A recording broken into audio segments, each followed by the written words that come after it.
আসসালামু আলাইকুম বন্ধুরা, আবরাস টিউশনের এই নতুন ভিডিওতে তোমাদের সকলকে স্বাগতম। এই ভিডিওতে আমরা পরন্ত বস্তু নিয়ে কথা বলবো। আচ্ছা, পরন্ত বস্তুর সম্পর্কিত যে সূত্রগুলো আছে, আমাদের স্যার গ্যালিলিও গ্যালিলি যে তিনটা সূত্র দিচ্ছে পরন্ত বস্তু নিয়ে, সেই তিনটা সূত্র নিয়েই এই ভিডিওতে আমরা কথা বলবো। আশা করি তোমরা সকলে ভালো আছো। চলো আমরা একটু শুরু করি। দেখো, এই সূত্রগুলো সম্পর্কে জানার আগে তোমাদের আসলে জানা উচিত যে পরন্ত বস্তু কি। দেখো, পরন্ত বস্তু, ঠিক আছে, এটা হচ্ছে তোমার বিল্ডিং এর ছাদ, এটা হচ্ছে একটা পাঁচতলা বিল্ডিং, এতটুকু হচ্ছে পাঁচতলা বিল্ডিং। তুমি ছাদের উপরে আসো, কোনো কারণে তোমার কোনো একটা ঝামেলা মনে হচ্ছে, নিজেকে এই পৃথিবী থেকে তোমার চলে যাওয়া উচিত মনে হচ্ছে। তুমি কি করবা? খুব হিসাব নিকাশ ছাড়াই জাম দিবে। আচ্ছা, এতটুকু তো তুমি কোনো হিসাব নিকাশ ছাড়াই করে ফেললা, ঠিক আছে। এখন তুমি বলো তো, তুমি যে লাফ দিলা, এই লাফ দিয়ে তুমি নিচের দিকেই কেন পড়তেছো? তুমি তো এভাবে লাফ দিয়ে উপরের দিকেও চলে যেতে পারতা না? সম্ভব, কিন্তু তুমি নিচের দিকেই কেন পড়তেছো? তুমি তো চাইলে উপরের দিকেও চলে যেতে পারতা, কিন্তু এমনটা হচ্ছে না। কেন হচ্ছে না? এর পিছনে একটা কারণ আছে। কারণ তোমাকে প্রতিনিয়ত পৃথিবী তার কেন্দ্রের দিকে টানতেছে। এই কেন্দ্রের দিকে টানতেছে একটা নির্দিষ্ট বলে টানতেছে, ঠিক আছে, বা একটা নির্দিষ্ট আকর্ষণে পৃথিবী তোমাকে তার কেন্দ্রের দিকে টানতেছে। অর্থাৎ তুমি প্রতিনিয়তই 9.8 ms ইনভার্স 2 ত্বরণে তুমি পৃথিবীর কেন্দ্রের দিকে নেমে আসতেছো। অর্থাৎ তুমি ভূমির দিকে আশ্রয় পড়তেছো তোমার হাত পা ভাঙার জন্য, ঠিক আছে। এটাই হচ্ছে মূলত তোমার পরন্ত বস্তুর কনসেপ্ট। অর্থাৎ তুমি যে লাফ দিলা, এই লাফ দেওয়ার সাথে সাথে তুমি একটা নির্দিষ্ট পরিমাণ ত্বরণে, যে প্রতি সেকেন্ডে তোমার 9.8 পরিমাণ ত্বরণ কিন্তু আসলে বৃদ্ধি পাচ্ছে। এই বেগে, একটা নির্দিষ্ট বেগ নিয়ে তুমি খুব সজোরে ভূমিতে আশ্রয় পড়তে যাচ্ছ এবং তুমি তোমার হাত পাগুলা ভাঙতে যাচ্ছ। এটাই হচ্ছে মূলত পরন্ত বস্তু। অর্থাৎ তুমি এখানে একটা পরন্ত বস্তু। তুমি যদি তোমাকে না ফেলে একটা পাথরকে ফেলো, সেই পাথরের সাথেও সেম ঘটনাগুলাই ঘটবে, ঠিক আছে। আশা করি পরন্ত বস্তু তোমরা পরন্ত বস্তু কি কতটুকু তোমাদের ক্লিয়ার। আসো, পরন্ত বস্তুর যে তিনটা সূত্র আছে, আমাদের যে স্যার গ্যালিলিও গ্যালিলি তিনটা সূত্র দিছে পরন্ত বস্তু সম্পর্কে, আমরা আগে সেগুলো একটু জানি। দেখো, প্রথম পরন্ত বস্তুর সূত্র 1600 সালে স্যার গ্যালিলিও গ্যালিলি পরন্ত বস্তু নিয়ে তিনটা সূত্র প্রদান করেন। দেখো, একটা হচ্ছে প্রথম সূত্র, দ্বিতীয় সূত্র, তৃতীয় সূত্র। প্রথম সূত্রটা দেখো, স্থির অবস্থান ও একই উচ্চতা হতে বিনা বাধায় পরন্ত বস্তু সমান সময় সমান দূরত্ব অতিক্রম করবে। এটার মানে কি জানো? একটা স্থির অবস্থান, এই যে ধরো পাঁচতলার উপর, এখানে তুমি আসো, এখানে একটা পাথর আছে, ঠিক আছে। তুমি লাফ দিলা, পাথরকে তোমার এক বন্ধু ফেলে দিল। জোকস অ্যাপার্ট, দেখো, তোমার যদি এখানে কে আগে পড়বে, যেহেতু তোমার ভর বেশি, তুমি বলবা ভাইয়া অবশ্যই আমি মাটিতে পড়ে গুঁড়া হয়ে যাব, ঠিক আছে। হ্যাঁ, তোমার লজিক রাইট, কিন্তু তুমি যদি ভাইয়া হিসাব করো, কোনো প্রকার বাতাসের বাধা ছাড়া তুমি যদি এই কাজটা সম্পূর্ণ করতে পারো, অর্থাৎ একটা ল্যাবরেটরিতে যেখানে আইসোলেটেড অবস্থা, কোনো বাতাস নেই, ওই জায়গায় যদি তুমি সেম ক্রাইটেরিয়াটা ফলো করতে পারো, তুমি দেখবা যে পাথর এবং তুমি একই সময়, সমান সময় তুমি মাটিতে আঘাত করতেছো। তুমি তো মোটামুটি তোমার হাড্ডি গুড্ডি সব কিছু ভাঙবাই, পাথরটার কিছু হবে না, ঠিক আছে। আশা করি বুঝতে পারতেছো। দেখো, যে স্থির অবস্থান, এই যে স্থির অবস্থান, এই পাঁচতলাটা লড়াচড়া করতে পারবে না। ও একই উচ্চতা থেকে, তোমার যে উচ্চতা, পাথরেরও সেই একই উচ্চতা থেকে বিনা বাধায় পরন্ত বস্তু, কোনো বাধা নেই, কিন্তু তুমি যখন লাফ দিবা তোমাকে কেউ আর আটকাবে না। এখানে তোমাকে যদিও বাতাসে একটা বাধা দিবে, বাতাস তোমাকে উপরের দিকে ঠেলা দিতে চাবে, কিন্তু তুমি যখন আইসোলেটেড অবস্থায়, অর্থাৎ একটা নির্দিষ্ট ল্যাবরেটরিতে এই স্যাপারগুলো করবা, তখন সেখানে বাতাসের বাধা থাকবে না। এই বিনা বাধায় বলতে মূলত বাতাসের বাধাকেই বোঝানো হয়েছে। পরন্ত বস্তু সমান সময় সমান দূরত্ব অতিক্রম করবে, অর্থাৎ ওই আইসোলেটেড অবস্থায় তুমি এবং পাথরটা সমান সময় সমান দূরত্ব অতিক্রম করবা। আশা করি এই প্রথম সূত্রটা তোমরা বুঝতে পারছো। এখন দেখো দ্বিতীয় সূত্র হচ্ছে, বলা হচ্ছে স্থির অবস্থান থেকে বিনা বাধায় পরন্ত বস্তু নির্দিষ্ট সময় টি, প্রাপ্তবেগ ভি ওই সময় সমানুপাতিক। দেখো, বলা হচ্ছে এই যে নির্দিষ্ট স্থান থেকে একটা পাথরকে তুমি যখন ফেলে দিবা, তখন নির্দিষ্ট সময় টি, অর্থাৎ এই যে একটা নির্দিষ্ট সময় ধরো 3 সেকেন্ড পরে ওই পাথরটার যে বেগ হবে তা পরস্পরের সমানুপাতিক, অর্থাৎ 3 সেকেন্ড পরে বেগটা যদি 30 হয় তা পরস্পরের সমানুপাতিক। আমি জানি তোমরা এটার গোজোটাও বুঝো নাই, আসো তোমাদেরকে একটু ম্যাথমেটিক্যালি বোঝানোর ট্রাই করি। দেখো তুমি এটা একটা হচ্ছে ধরো বিল্ডিং, এই বিল্ডিংটার মানে ডিস্টেন্স মাটি থেকে হচ্ছে 60 মিটার, ঠিক আছে? অর্থাৎ মাটি থেকে একদম উপর তলা পর্যন্ত ডিস্টেন্সটা হচ্ছে 60 মিটার। তুমি এতটুকুকে ধরলা 25 মিটার, বাকি এতটুকুকে ধরলা 25 মিটার, অর্থাৎ এটা এ পয়েন্ট, এটা হচ্ছে বি পয়েন্ট।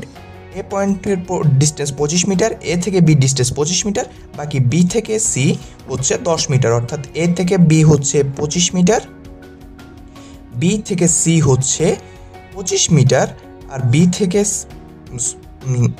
এ থেকে বি 25 মিটার, বি থেকে বি সি 25 মিটার, আর বাকি যে এইটুকু আছে সেটা হচ্ছে 25 মিটার। আচ্ছা, আমি এটাকে এ ধরি, এটাকে বি ধরি, এটাকে সি ধরি, তাহলে সমস্যার সমাধান, ঠিক আছে? এখন দেখো তুমি যখন এই 25 মিটার নামতেছো, ধরো তোমার এই বিন্দুতে, এই বি বিন্দুতে, এটাকে বি ধরি, এটাকে এ ধরলাম, এটাকে সি ধরলাম, ঠিক আছে? দেখো বি বিন্দুতে তোমার বেগটা দেখো, বি বিন্দুতে সাপোজ ধরো তুমি 40 মিটার পার সেকেন্ড ইনভার্স 1 বেগ পাইছো, ঠিক আছে? অর্থাৎ এ বিন্দুতে তোমার বেগ 40 মিটার পার সেকেন্ড ইনভার্স 1, এবং এ বি দূরত্বটা অতিক্রম করতে তোমার সময় লাগছে 5 সেকেন্ড, ঠিক আছে? এখন দেখো তো তোমাকে সূত্রে কি বলছে, ভি ইজ প্রপোর্শনাল টু টি। এটার মানে কি? মানে হচ্ছে ভি ইজ ইকুয়াল টু কে টি। এখন বলতে পারো ভাইয়া আপনি এই যে ইকুয়াল সাইন এবং এ কে সাইন, কে, এই দুইটা টার্ম কোথা থেকে আনছেন? মনে রাখবা ভাইয়া, তুমি যখন এই সমানুপাতিক সাইনটা উঠাবা তখন তোমাকে একটা সমান চিহ্ন এবং একটা সমানুপাতিক ধ্রুবক দিতে হবে, এটাই হচ্ছে নিয়ম। অর্থাৎ তুমি যখন এইচ ইজ প্রপোর্শনাল টু টি স্কোয়ারটাকেও এই নিয়মে আনবা, তখন তোমাকে H is equal to K into T square লিখতে হবে। অর্থাৎ এই সমানুপাতিক সাইনটার জন্য তোমাকে এই সমান চিহ্ন একটা সমানুপাতিক ধ্রুবক দিতে হবে। এখন দেখো তুমি মেইনলি এখানে কে এর মানটাই বের করতে হবে তোমাকে, V by T is equal to K, just এই টিটাকে নিচে নিয়ে আসলাম, ঠিক আছে?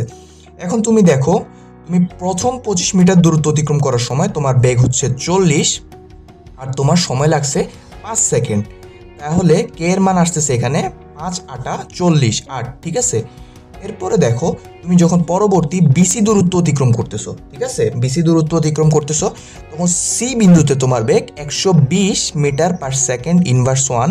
তোমার এই বিসিটা অতিক্রম করতে তোমার সময় লাগছে, সাপোজ তোমার সময় লাগছে হচ্ছে কত সেকেন্ড, তোমার সময় লাগছে এখানে 10 সেকেন্ড সাপোজ, ঠিক আছে? মনে করো এমন না যে এটা 25 তাই সব কিছু সমান লাগতে হবে। তুমি মনে করো এই বিসি বিন্দুতে তোমার বেগ 120 মিটার পার সেকেন্ড ইনভার্স 1, এবং সি বিন্দুতে আসতে, বি থেকে সি বিন্দুতে আসতে তোমার সময় লাগছে 10 সেকেন্ড সাপোজ, ধরে নাও।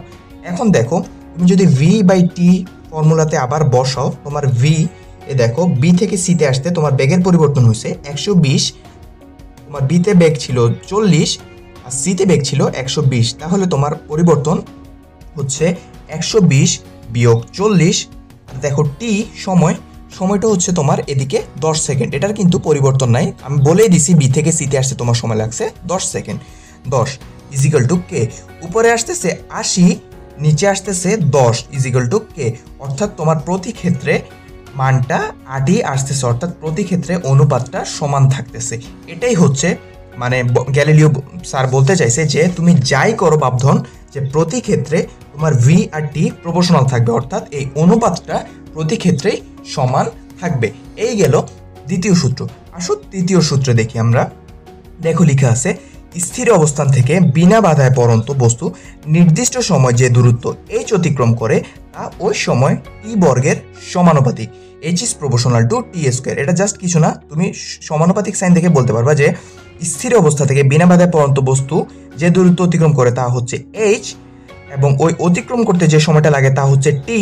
এটা হচ্ছে এই এইচটা হচ্ছে এই টি এর বর্গের সমানুপাতিক, অর্থাৎ যে দূরত্ব অতিক্রম করে ওই দূরত্ব অতিক্রম করতে যে সময় লাগে সেই দূরত্বটা তার সময়ের স্কোয়ারের বা বর্গের সমানুপাতিক। এটাই হলো তৃতীয় সূত্র। আসো এটার ম্যাথমেটিক্যাল ইমপ্লিমেন্টেশনটা দেখি।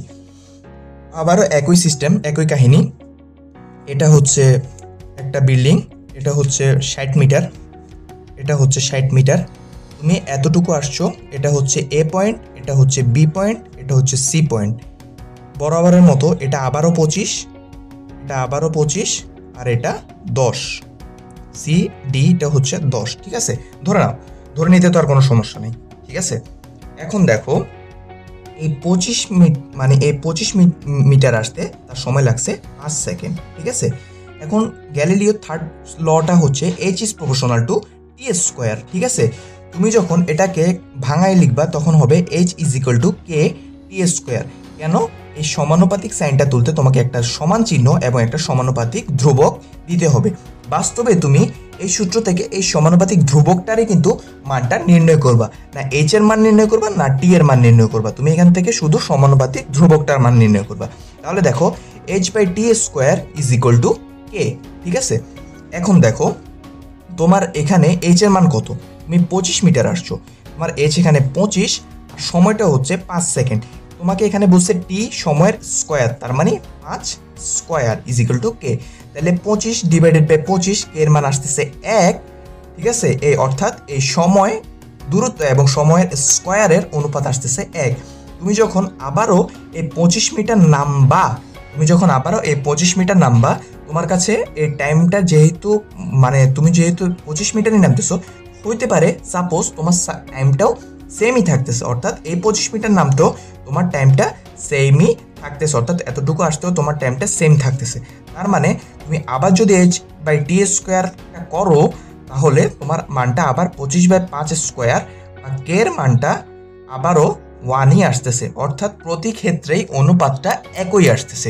তুমি যদি এখানে 50 দিয়ে করো, তাহলে 50 ডিভাইড বাই 5 স্কোয়ার অর্থাৎ 25, তাহলে এই কে এর মানটা আসবে 2, অর্থাৎ যদি 50 ডিভাইডেড বাই 5 5 25 করো, তাহলে কে এর মানটা আসবে 2, এক্ষেত্রেও 2 আসবে। অর্থাৎ তুমি এমনভাবে তোমাকে ডেটাগুলো দেয়া হবে বা এমনভাবে ঘটনাটা ঘটবে যে প্রতি ক্ষেত্রে অনুপাতটা সেম থাকবে। যদি এখানে 1 থাকে, এখানেও 1 থাকবে, এখানে 2 থাকলে পরের অনুপাতও 2 থাকবে। এটাই হচ্ছে ফিজিক্সের মানে কি বলবো বিউটি অফ ফিজিক্স, যে তুমি যাই করো তোমার মানটা সব সময় একই থাকবে। এই তো গেল গ্যালিলিও স্যারের 3টা সূত্র। এখন আসো তোমাদেরকে মেনলি আমি ওই মানে পরন্ত বস্তু যে 3টা সূত্র ম্যাথমেটিক্যাল টার্ম আছে, ওই ম্যাথমেটিক্যাল টার্মটা একটু বুঝে দেওয়ার চেষ্টা করি। দেখো আমি এখানে 3টা সূত্র লিখছি। একটা হচ্ছে ভি সমান সমান ইউ প্লাস জিটি, একটা হচ্ছে এইচ সমান সমান u t plus half g t square, আর একটা হচ্ছে ভি স্কোয়ার সমান সমান U square plus 2 G H. এখানে দেখো এই সূত্রগুলোর সাথে কিন্তু তোমরা পরিচিত। তোমরা এই সূত্রটা গতির ক্ষেত্রে শিখছো ভি সমান সমান ইউ প্লাস এটি, এই সূত্রটাকে শিখছো এইচ সমান সমান ইউটি প্লাস হাফ এটি স্কোয়ার, অর্থাৎ তোমার এখানে রিপ্লেস হয়েছে জিটা রিপ্লেস হয়ে গেছে এ দিয়ে, সরি এটা রিপ্লেস হয়ে গেছে জি দিয়ে। এখন এখানে কি তোমরা জানো এই এটা কি আর জিটা কি? এ হচ্ছে সাধারণ ত্বরণ আর জি হচ্ছে অভিকর্ষজ ত্বরণ। জি এর মানটা কিন্তু ভাইয়া fixed 9.8 metre per second inverse 2, কিন্তু এই ত্বরণটা ফিক্সড না। তুমি যখন একটা গাড়ি চালাবা তুমি কখনোই তোমার ত্বরণ ফিক্সড রাখতে পারবা না, কারণ ত্বরণটা হচ্ছে সময়ের সাথে সাথে বস্তুর বেগের পরিবর্তন, অর্থাৎ সময়ের স্কোয়ারের সাপেক্ষে বস্তুর বেগের পরিবর্তন। তাই তুমি চাইলেও কোনো সময় তোমার সময় এবং মানে বস্তুর মানে গাড়ির বেগ কখনোই একসাথে এট এ টাইম ঠিক রাখতে পারবা না। কিন্তু এই জিটা সবসময় কনস্ট্যান্ট। তুমি যখন উপর থেকে কোনো কিছুকে ফালাবা, তুমি যখন নিচেই উপর থেকে লাফ দিবা, তুমি ঠিক 9.8 মিটার পার সেকেন্ড ইনভার্স 2 বেগে নিজের হাড়গোড় ভাঙার দিকে আগায় যাবা, ঠিক আছে? তোমার এই জিটা কখনোই চেঞ্জেবল না, কিন্তু এই ত্বরণটা চেঞ্জেবল। তাই এই ক্ষেত্রে সূত্রগুলোকে আমরা জি মানে এর জায়গায় জি দিয়ে রিপ্লেস করে দিই, কারণ এই জিটা হচ্ছে কনস্ট্যান্ট। এই জিটার মান 9.8 মিটার পার সেকেন্ড ইনভার্স 2। এই 3টে সূত্র একটু দেখে নিবা। তোমাদের পরন্ত বস্তুতে যত ম্যাথ করতে হবে তোমাদের এই 3টে সূত্র দিয়ে মূলত সলভ করতে হবে পরন্ত বস্তুর সকল ম্যাথ। আসো তোমাদেরকে কখন কোন সূত্র কিভাবে ইউজ করতে হবে তার একটা ম্যাথমেটিক্যাল টার্ম বা একটা ম্যাথ করে দিয়ে মানে করাই দিয়ে আমি তোমাদেরকে বুঝে দেওয়ার চেষ্টা করি। দেখো এখানে লেখা আছে গাণিতিক সমস্যা। দেখো একজন বোলার ঘন্টায় 150 কিলোমিটার আর বেগে বল ছুটতে পারে, ঠিক আছে? যে বলটি সোজা উপরে নিক্ষেপ প্রশ্নটা আরেকবার একটু পড়ার চেষ্টা করো। দেখো বলা হয়েছে একজন বোলার ঘন্টায় 150 কিলোমিটার পার আওয়ার বেগে বল ছুটতে পারে। অর্থাৎ বলটা যে একটা পেসার বল করে তার বেগ হচ্ছে 150 কিলোমিটার পার আওয়ার, ঠিক আছে। যে বলটি সে যদি বলটাকে সোজা উপরে নিক্ষেপ করে, অর্থাৎ সোজা উপরের দিকে নিক্ষেপ করে, মানে আকাশের দিকে, আমরা যেটাকে বলি মানে থ্রো করে, বোম ফাইট খেলে, ওই বোম ফাইট খেলে আকাশের দিকে, তখন বলটা সর্বোচ্চ কত উপরে উঠবে, এটাই হচ্ছে কোয়েশ্চেন, ঠিক আছে।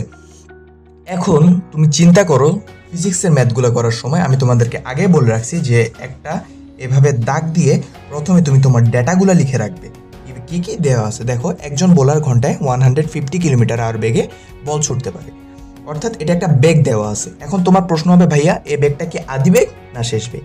তুমি প্রথমে চিন্তা করো, এই বলটা যদি শেষ বেগ হয় তাহলে বলটা তো, এটা একটা শেষ বেগ যদি হয় তাহলে তো বলটা থেমে যাওয়ার কথা, তাই না? কারণ শেষ বেগ কি সবসময় মানে শেষের বেগটা কাউন্ট হয়।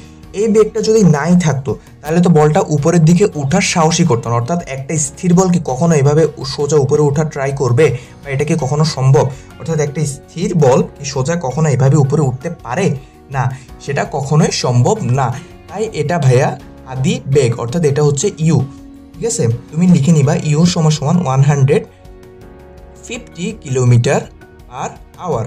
এখন তোমাদেরকে আমি আগে বলে রাখছি যে এই কিলোমিটার পার আওয়ার ইউজ করা যাবে না, তোমাকে এখানে এসআই মানে এসআই ইউনিট ইউজ করতে হবে। তাই তুমি এটাকে করবা 150, 1 কিলোমিটার সমান 1000 মিটার, আর 1 ঘন্টা সমান 3600, 1000 মিটার আর 1 ঘন্টা সমান 3600 সেকেন্ড। এটাই হচ্ছে এই কনভার্সনটা যখন তুমি করবা, এতটুকু যখন করবা, তখন এটা মিটার পার সেকেন্ড ইনভার্স 1-এ পরিণত। এখন দেখো আমরা ম্যাথটাকে সলভ করি।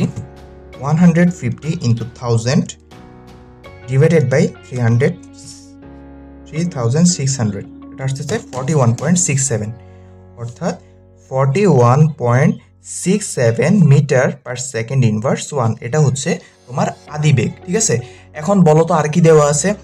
বলতেছে যে বলটা সোজা উপরে নিক্ষেপ করলে বলটি সর্বোচ্চ কত উপরে উঠবে। সর্বোচ্চ কত উপরে উঠবে, তার মানে সর্বোচ্চ উঠা মানে কি একটা নির্দিষ্ট টাইম উঠতে উঠতে বলটা নিশ্চয়ই থেমে যাবে, থেমে গিয়ে সে আবার নিচে পড়া শুরু করবে। এটা তো কমন সেন্স। তুমি যখন একটা বলকে উপরে মারবা, একটা নির্দিষ্ট দূর যাওয়ার পরে বলটা থেমে যাবে, থেমে যেয়ে সে নিচের দিকে নামা শুরু করবে। এটাই তো কমন সেন্স, নাহলে তো সে উঠতেই থাকবে। যে যদি তার বেগটা শূন্য না হয়, অর্থাৎ বলটা যদি না থামে, তাহলে তো সে কখনোই আর নিচে আসতে পারবে না। অর্থাৎ আমি তোমাদেরকে কিন্তু ক্লু দিয়ে দিছি, বেগটা শূন্য হতে হবে। তার মানে ভাইয়া তোমার শেষ বেগ হচ্ছে 0 মিটার পার সেকেন্ড ইনভার্স 1, কারণ বেগটা শেষ বেগ যদি শূন্য না হয় বলটা আর কখনোই নিচে ফিরে আসবে না। অর্থাৎ তোমাকে আদি বেগ দেওয়া আছে, শেষ বেগ দেওয়া আছে। এরপরে যেহেতু বলছে নিক্ষেপ, তাও কি উপরে, তার মানে তুমি মধ্যাকর্ষণ অভিকর্ষজ ত্বরণের বিপরীতে কাজ করতেছো। অর্থাৎ অভিকর্ষজ ত্বরণ সবসময় কাজ করে নিচের দিকে, তুমি একটু কাবিলতি করে মধ্যাকর্ষণ অভিকর্ষজ ত্বরণকে বুড়ো আঙ্গুল দেখায় তুমি বলটাকে উপরের দিকে ঠেলা দিছো। তার মানে নিচের দিকে যেহেতু অভিকর্ষজ ত্বরণ কাজ করে, তাই কোনো একটা বস্তু যখন উপর থেকে নিচে নামে তখন এই ক্ষেত্রে অভিকর্ষজ ত্বরণ জি পজিটিভ। আর যখন তুমি কাবিলতি করে ওই জির সব কাহিনী ভেঙে তুমি যখন তাকে অভিকর্ষজ ত্বরণের বিপরীত দিকে কাজ করো, অর্থাৎ নিচের থেকে উপরের দিকে ঠেলা দাও, এই ক্ষেত্রে অভিকর্ষজ ত্বরণ মাইনাস। অর্থাৎ যে যখন উপর থেকে নিচে নামবে তখন অভিকর্ষজ ত্বরণ প্লাস, আর যখন তুমি সব রকম হিসাব নিকাশ ছাড়াই তাকে উপরের দিকে ঠেলে দিতে চাও তখন সে হয়ে যাবে মাইনাস। এখন দেখো তোমাকে জিও বলে দেওয়া আছে, জি মানে জি তোর কনস্ট্যান্ট এই মানটা, তার মানে জি হচ্ছে 9.8 মিটার পার সেকেন্ড ইনভার্স 2। এখন তুমি রিলেট করবা, কি রিলেট করবা? এই তিনটা মান দিয়ে কোন সূত্রটা আমরা পাবো। দেখো তোমাকে দেওয়া আছে ইউ, তোমাকে দেওয়া আছে ভি, তোমাকে দেওয়া আছে জি। এখন তুমি এই তিনটা সূত্র থেকে রিলেট করার ট্রাই করো। তোমাকে দেওয়া আছে ইউ, আবার ভি এবং জি। এখন তুমি রিলেট করো তুমি কোন সূত্র বসাবা। দেখো এই সূত্র যদি তুমি বসানোর ট্রাই করো, তোমাকে ভি দেওয়া আছে ঠিক, ইউ দেওয়া আছে, জিও দেওয়া আছে, কিন্তু তোমাকে কোনো টাইম বলে দেয় নাই, কোনো টাইম নেই। তুমি টাইমটা কোথান থেকে বের করবা, বা তোমাকে তো টাইমও বের করতে বলেও নেই। তার মানে তুমি এই সূত্রটা ইউজ করতে পারবে না, যেহেতু তোমার এখানে টাইম অনুপস্থিত। এরপরে দেখো এই সূত্রটা, হাইট কতটুকু, হাইট মানে বলটা সর্বোচ্চ কতটুকু উপরে উঠবে সেটা ঠিক আছে, হাইট তোমাকে বের করতে হবে, তুমি এখানে হাইট বের করতে পারবা। আদিবেগও দেওয়া আছে, কিন্তু এখানে কি কোনোভাবেই তোমার ওই ম্যাথে টাইম কি দেওয়া আছে? না, তোমার এখানে টাইম অনুপস্থিত, তাই তুমি এই সূত্রটাও ইউজ করতে পারবা না। এই সূত্রে দেখো, এই সূত্রে কিন্তু কোনো টাইম নেই, তোমাকে ভিও দেওয়া আছে, ইউ দেওয়া আছে, জিও দেওয়া আছে, ভি ইউ জি, তুমি শুধু এইচটা সুন্দর করে বুদ্ধি খাটায় বের করে নিবা। দেখো আর কিছুই না, তুমি এই সূত্রটাই ইউজ করতে হবে। কি করতে হবে দেখো, প্রথমে সূত্র লিখবা ভি স্কোয়ার সমান সমান ইউ স্কোয়ার প্লাস 2GH। এখন তোমাকে তো বলেই দিলাম ভাইয়া যে কোনো বস্তু উপর থেকে নিচে নামার সময় জি পজিটিভ, তুমি যেহেতু কাবিলতি করে নিচের থেকে উপরের দিকে ঠেলাঠেলি শুরু করছো, তার মানে তোমার এখানে জিটা নেগেটিভ, তার মানে ভি স্কোয়ার সমান সমান ইউ স্কোয়ার প্লাস 2জিটা হচ্ছে মাইনাস জি ইন্টু এইচ, কারণ তুমি নিচের থেকে বলটাকে উপরে খেলা মারতেছো, ঠিক আছে, অর্থাৎ উপরের দিকে নিক্ষেপ করতেছো, তাই এখানে জিটা নেগেটিভ। তাহলে আমরা সূত্রটা পাই ভি স্কোয়ার সমান সমান ইউ স্কোয়ার মাইনাস 2GH। এতটুকু তো সবার ক্লিয়ার, এখন আর কিছুই করার দরকার নেই, এই যে মানগুলো আছে জাস্ট মানগুলো বসাই দাও। ভি হচ্ছে কত, শেষ বেগ হচ্ছে 0 স্কোয়ার সমান সমান এইচ এর মান কত, সরি কি বলতেছি, এটা হচ্ছে ইউ হচ্ছে ইউর মান হচ্ছে 41.67 স্কোয়ার মাইনাস 2 ইন্টু জি এর মান হচ্ছে 9.8, আর এইচটা তোমাকে বের করতে হবে, কিছুই করতে হবে না, জাস্ট এটাকে এদিকে নিয়ে যাও। 41.67 স্কোয়ার আসতেছে এত, এটাকে যখন তুমি ডিভাইডেড করবা 2 ইন্টু 9.8 দিয়ে, তোমার ম্যাথ কিন্তু সলভ। এইচ হচ্ছে 88.59 মিটার, ঠিক আছে। কি করছি আমি, কিছুই না, জাস্ট এটাকে এদিকে নিয়ে গেছি, এই লাইনটার থেকে দেখো minus 41.67 square is equal two minus 2 into 9.8 into H. তো আমি কি করছি, এইচটাকে এই করে এটাকে এই পুরো টার্মটাকে নিচে নিয়ে আসছি, করে দেখবা ম্যাথটার আনসার এটাই আসবে। আশা করি পুরো ভিডিওটা তোমাদের কাছে মানে সহজ মনে হয়েছে। তাও যদি কোথাও তোমাদের ভুল মানে কোনো জায়গায় সমস্যা হয় বা কোনো জায়গায় যদি তোমাদের বুঝতে ভুল হয় বা বুঝতে কষ্ট হয়, তোমরা অবশ্যই কমেন্ট করে আমাকে জানাবে। ধন্যবাদ সকলকে, সবাই ভালো থেকো, সুস্থ থেকো, আর হ্যাঁ আবরাজ টিউশনের সাথেই থেকো।